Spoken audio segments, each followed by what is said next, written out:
Hello दोस्तों, नमस्कार। स्वागत है एक बार फिर से आप सभी का अपने प्रिय चैनल पर। दोस्तों आपको बता दें जो अभी की सबसे बड़ी खबर आ रही है, जहां पर भारतीय army chief general Manoj Pande ji ने कहा चीन सीमा पर हमारी तैयारी पूरी, पाकिस्तान के लिए कहा दुश्मन कर रहा टारगेट किलिंग। जी हाँ दोस्तों, बताएंगे सबसे बड़ी खबर आपको, और साथ ही उससे भी बड़ी खबर बताएंगे जहाँ म्यांमार ने भारतीय सीमा के निकट विद्रोहियों के खिलाफ की है एयर स्ट्राइक। बांग्लादेश और थाईलैंड में मची दहशत। जी हाँ दोस्तों, और साथ ही साथ बताएंगे जहाँ ब्रिटेन में परमाणु बम बनाने का सामान मिलने से हड़कंप, पाकिस्तान ने दे दी सफाई। जी हाँ दोस्तों, तो हर तरह की जानकारी आपको भी बताने वाले हैं, तो आराम से बने रहेगा वीडियो के अंत तक। और अभी खबरों में आगे बढ़ने से पहले हमेशा की तरह अपने भारत देश का दिल से समर्थन करते हैं दोस्तों, और मानते हैं कि प्रधानमंत्री नरेंद्र मोदी जी की वजह से ही भारतीय विदेश नीति बेहतर हुई है। तो इस वीडियो को भी कर दीजिए लाइक, चैनल को कर दीजिए सब्सक्राइब, बेल आइकन दबाइए, साथ ही कमेंट बॉक्स में लिख दीजिएगा जय हिंद। जी हाँ दोस्तों, तो चलते हैं पहली और सबसे बड़ी खबर की तरफ, जहां पर army chief general Manoj Pande का बयान। कहा चीन सीमा पर हमारी तैयारी पूरी, लेकिन पाकिस्तान से दुश्मन कर रहा टारगेट किलिंग। जी हां, आर्मी डे से पहले थल सेना प्रमुख जनरल मनोज पांडे जी ने राजधानी दिल्ली में सालाना प्रेस कॉन्फ्रेंस को संबोधित किया। थल सेना प्रमुख ने बताया है कि उत्तरी सीमा पर स्थिति कंट्रोल में है। उन्होंने कहा कि चीन से सैन्य और कूटनीतिक स्तर पर लगातार बातचीत हो रही है, स्थिति बिल्कुल नियंत्रण में है। उन्होंने जोर देकर कहा कि भारत की सेना हर मुश्किल, हर हालात से निपटने के लिए तैयार है। जनरल मनोज पांडे जी ने आगे कहा कि उत्तरी सीमा पर हालात इस वक्त बिल्कुल स्थिर है, हालांकि ये अप्रत्याशित है। उन्होंने बताया कि चीन के साथ हुई बातचीत में 7 में से 5 मुद्दों का हल निकाल लिया गया है। हमने सैन्य और राजनयिक दोनों स्तरों पर बात जारी रखा है। किसी भी आकस्मिक स्थिति से निपटने के लिए हमारे पास पर्याप्त भंडार है। जी हाँ दोस्तों, और उन्होंने पाकिस्तान पर भी निशाना साधते हुए बयान दिया है। राजौरी घटना पर पाकिस्तान की तरफ इशारा करते हुए जनरल मनोज पांडे जी ने कहा कि हमारे दुश्मन टारगेट किलिंग कर रहे हैं। पीर पंजाल रेंज के दक्षिण में अल्पसंख्यकों के खिलाफ टारगेट किलिंग हो रही है। पीर पंजाल के दक्षिण यानी जम्मू क्षेत्र और अंतरराष्ट्रीय सीमा पर घुसपैठ की कोशिश ज्यादा हो रही है। ड्रोन की घुसपैठ को बीएसएफ और सेना दोनों मिलकर रोक रहे हैं। उन्होंने बताया जेमर्स खरीदे गए हैं, जिसका नतीजा अच्छा मिलता है। जी हाँ दोस्तों, साथ ही साथ मनोज पांडे जी का यह भी कहना है कि चीन के साथ हमारी जो डील है वो अभी शांत है, स्थिति कंट्रोल में है, लेकिन ये आकस्मिक है, यानी कभी भी कुछ भी हो सकता है। बात करते हैं दोस्तों एक और बड़ी खबर की, जहां म्यांमार ने भारतीय सीमा के निकट विद्रोहियों के खिलाफ की है एयर स्ट्राइक। बांग्लादेश और थाईलैंड में भी मची दहशत। बता दें भारत के मिजोरम से सटी सीमा पर म्यांमार की सेना ने बागियों और विद्रोहियों के कैंप पर बड़ा हवाई हमला किया। इस दौरान कहा गया है कि एयर स्ट्राइक के दौरान एक बम भारत की सीमा के नजदीक गिरा। मंगलवार को म्यांमार सेना की बमबारी से मिजोरम राज्य के चम्फाई जिले में भय और दहशत का माहौल था। तख्ता पलट के बाद सत्ता पर काबिज म्यांमार की सेना अपने विद्रोहियों पर लगातार हमला कर रही है। फाइटर जेट्स ने चीन नेशनल आर्मी के हेडक्वार्टर्स पर हमला किया। यह संगठन म्यांमार का सबसे ताकतवर सशस्त्र संगठन है। वहीं दूसरी ओर चम्फाई जिले के एक अधिकारी के मुताबिक एक गोला भारतीय सीमा की ओर गिरा, लेकिन इस दौरान कोई हताहत नहीं हुआ। इसी दौरान सीमा के पास एक नदी तट पर एक ट्रक क्षतिग्रस्त हो गया। अधिकारी के मुताबिक ये ट्रक मिजोरम में रजिस्टर्ड था। वहीं म्यांमार सेना के धमाकों की आवाज मिजोरम के खामबुंग और फरकॉन गाँव तक सुनी गई थी। ये दोनों गाँव बॉर्डर पर ही है दोस्तों। गाँव वालों ने बताया है कि ब्लास्ट की वजह से उनके घरों की दीवारें हिल गई। जी हाँ दोस्तों, अधिकारियों का यह भी कहना है कि एयर स्ट्राइक के दौरान तियाऊ नदी के पास सीमावर्ती खेतों पर काम कर रहे करीब 5 लोग जान बचाने के लिए भारत की सीमा में दाखिल हुए। जी हाँ, बहरहाल अभी तक कोई हताहत की खबर नहीं है, लेकिन बांग्लादेश और थाईलैंड सीमा के नजदीक इस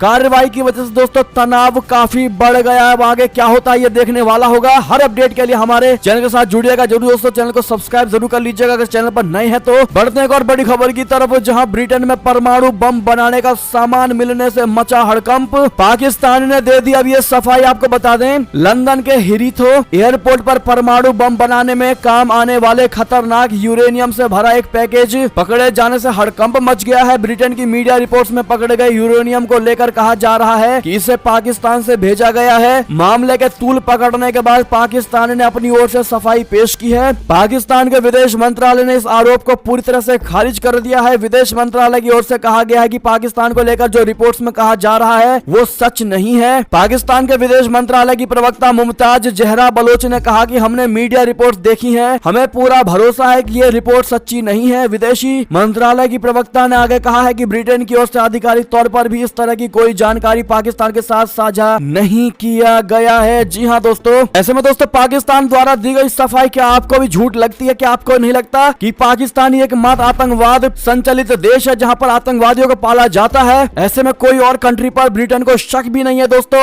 एक्सेप्ट पाकिस्तान। अब ऐसे में आपकी जो भी निजी राय हो बताइएगा जरूर। बढ़ते हैं एक और खबर की तरफ जहां पर यूक्रेन के आगे कसाई भी हार गया। अब पुतिन के राइट हैंड को दी गई है जिम्मेदारी। बता दें रशिया और यूक्रेन के बीच युद्ध को साल भर होने वाले हैं, लेकिन कोई भी नतीजा नहीं निकल सका। पहले कुछ ही हफ्तों में रशिया द्वारा युद्ध जीत जाने की संभावना थी, जो कि पूरी नहीं हो सकी। यूक्रेन से अधिक ताकत होने के बावजूद जीत नहीं मिलने से अब रूसी राष्ट्रपति व्लादिमीर पुतिन ने नई चाल चली है। उन्होंने यूक्रेन युद्ध के लिए 3 महीने पहले नियुक्त किए गए टॉप कमांडर सरगई सुरोविकिन को हटा दिया है। सरगई को उनके अतीत में युद्ध लड़ने की वजह से कसाई की पहचान मिली थी। अब पुतिन ने सरगई को हटाकर जनरल वालेरी गेरासिमोव को स्पेशल मिलिट्री ऑपरेशन के लिए नियुक्त किया है। यूक्रेन से पिछले कई महीनों में रशिया को कड़ी टक्कर मिली है। पश्चिमी देशों से यूक्रेन को आर्थिक मदद के साथ हथियारों की भी मदद मिल रही है। हालांकि रशिया का दावा है कि उसने हाल ही में पूर्वी यूक्रेन में प्रगति कर ली और ज्यादा ताकतवर हो गया है। रशिया के नए कमांडर गेरासिमोव पर अब यूक्रेन को पराजित करने की जिम्मेदारी होगी। जी हाँ, एक और खबर की बात करते हैं जहां पर मेलबर्न में हिंदू मंदिर में बड़ी तोड़फोड़, खालिस्तान समर्थकों के शामिल होने की बड़ी आशंका। जी हाँ, हिंदू मंदिर पर लिखे भारत विरोधी नारे। ऑस्ट्रेलिया में खालिस्तानियों की ये बड़ी नापाक हरकत। बता दें इंग्लैंड और कनाडा के बाद ऑस्ट्रेलिया में भी खालिस्तानियों की नापाक हरकत देखने को मिली है। ऑस्ट्रेलिया में खालिस्तान समर्थकों ने एक हिंदू मंदिर पर भारत विरोधी नारे लिख दिए। ऑस्ट्रेलिया टुडे ने एक रिपोर्ट में कहा है कि मेलबर्न में एक हिंदू मंदिर बोले तो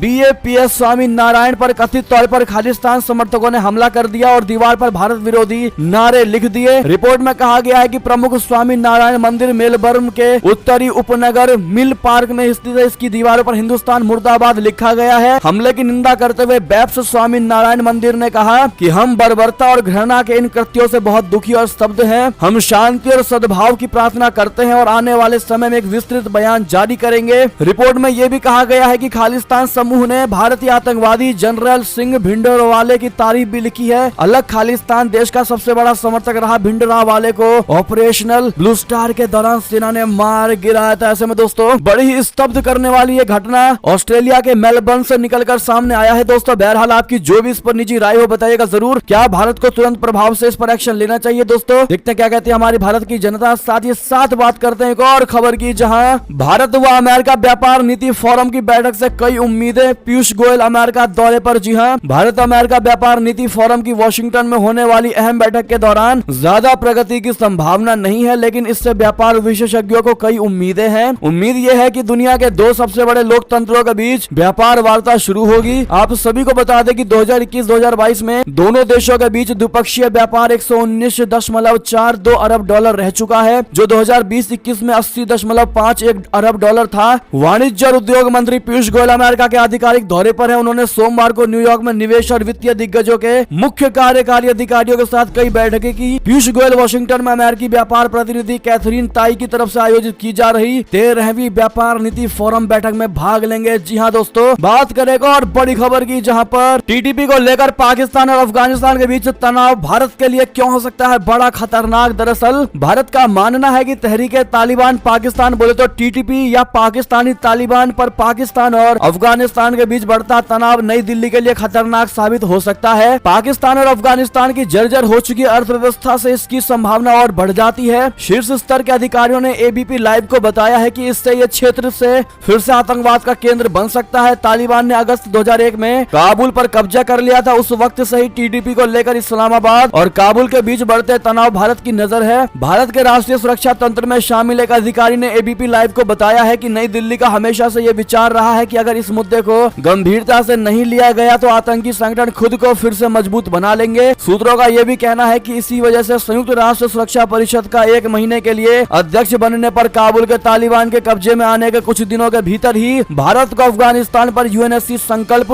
2593 बोले तो 2021 को अपनाने के लिए दबाव बनाना पड़ा था। जी हाँ दोस्तों, बहरहाल जब तक प्रधानमंत्री नरेंद्र मोदी जी हैं, अगर आपको भी यही लगता है कि भारत में आतंकवाद पर भी नहीं मार सकता, घुसना तो दूर की बात, तो अपनी राय अवश्य दीजिएगा दोस्तों और कमेंट में लॉन्ग लिव मोदी जी कहना मत भूलिएगा। इसी बीच ये थी अभी की सबसे बड़ी खबर। दोस्तों आपको हमारी खबर कैसी लगी? आशा करता हूँ बहुत अच्छी लगी होगी। अगर थोड़ी भी अच्छी लगी तो इस वीडियो को भी अपने भाई बंधुओं में व्हाट्सएप, फेसबुक, ट्विटर के जरिए पूरे भारत में शेयर करना बिल्कुल मत भूलिएगा। और अभी कर दीजिए इस वीडियो को लाइक, चैनल को कर दीजिए सब्सक्राइब, बेल आइकन दबाइए, साथ ही कमेंट बॉक्स में लिख दीजिएगा जय हिंद जय भारत। तो मिलते हैं आप अगली बड़ी खबर में, तब तक अपना ख्याल रखिएगा। आप सभी का बहुत बहुत धन्यवाद। धन्यवाद। जय हिंद, जय भारत, जय श्री राम, वंदे मातरम, हर हर महादेव।